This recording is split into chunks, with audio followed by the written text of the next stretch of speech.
Good evening, friends, and happy 50th anniversary, JCRC. This is extraordinary.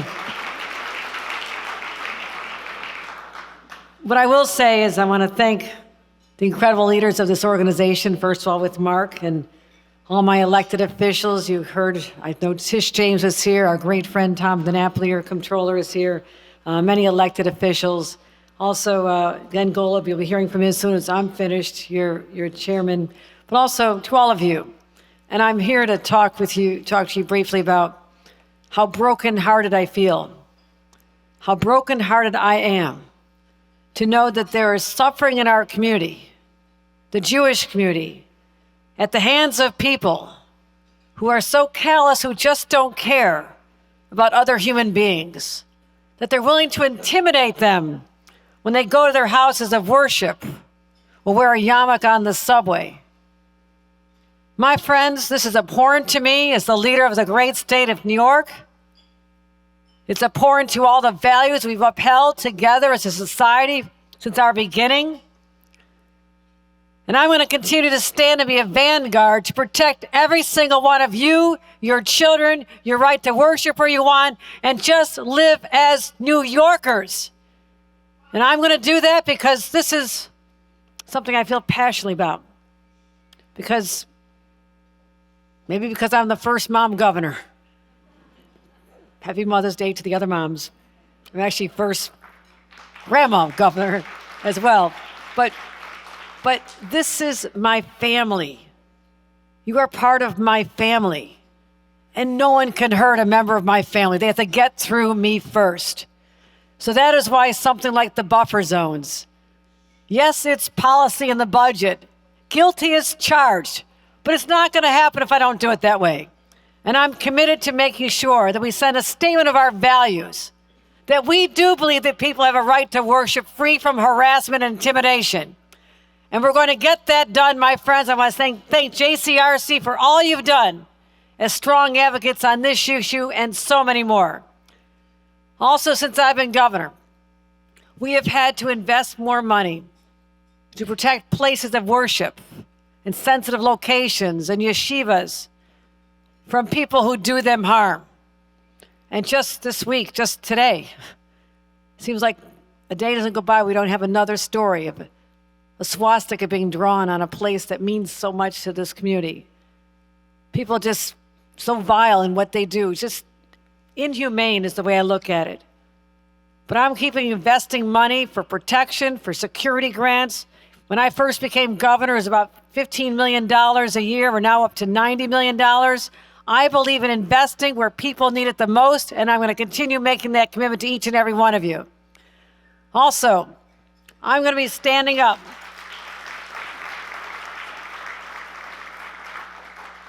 Standing up to make sure that we are the leaders in fighting anti-Semitism. And I know that there's a small downtick in the numbers. And I want to thank someone. I want to thank our police commissioner, Jessica Tisch, for working so hard. What a difference this woman is making. What a difference she has made. I am so proud of her. She understands. She's out there fighting to protect every single individual, and I'm going to keep working hand in hand with her to bring the resources and the hate crime task force and the investigations, anything I can do, my state police can do to work with you and NYPD to stop this specter of hatred.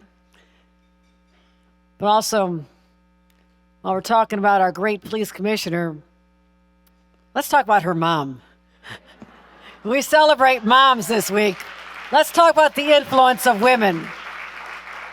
Someone like Meryl Tisch, who is so kind, so generous of spirit, so outward thinking. She steps up in leadership roles and she makes a profound difference.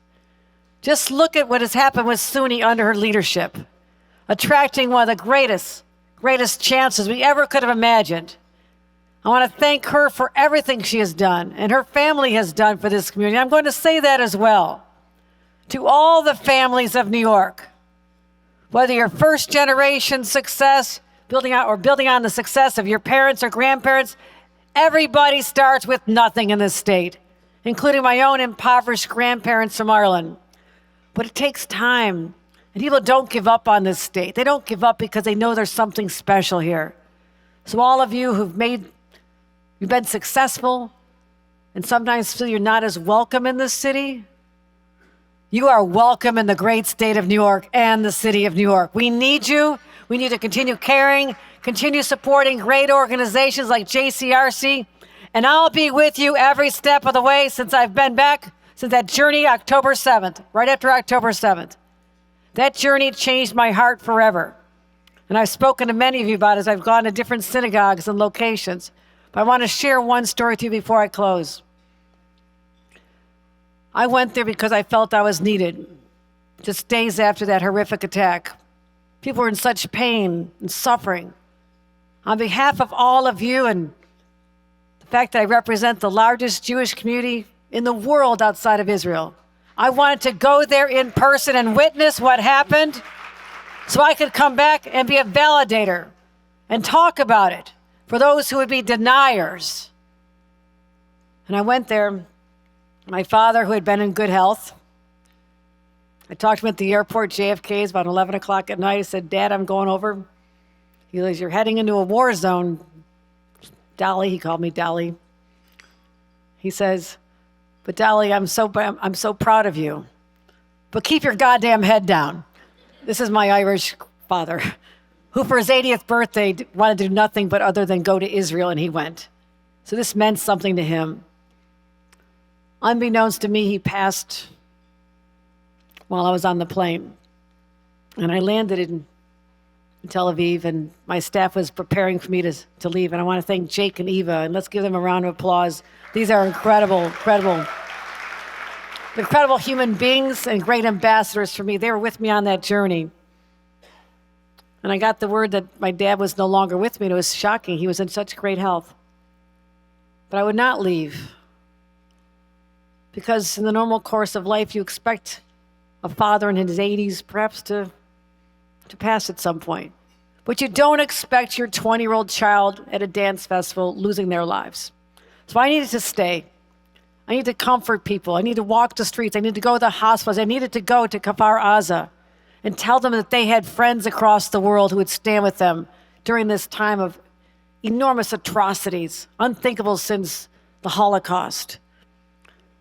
But people heard the story about my father, and literally people were coming up to comfort me on the streets of Jerusalem. And I was so touched by the compassion that was just pouring out of people in their greatest hour of pain, that they felt the depth of love to comfort me. That is my view of the Jewish people. Hearts bigger than gold. People so compassionate, always thinking not about themselves, about their communities and supporting them and the next generation and passing on education. So the stories continue. Yes, it's been a story of great struggle for thousands of years, but the perseverance amidst adversity is so inspiring to me, even in this moment. So I say, do not give up on the city. Do not give up on the state. We need you. We cherish you. And I'll be your protector. Thank you very much, everyone.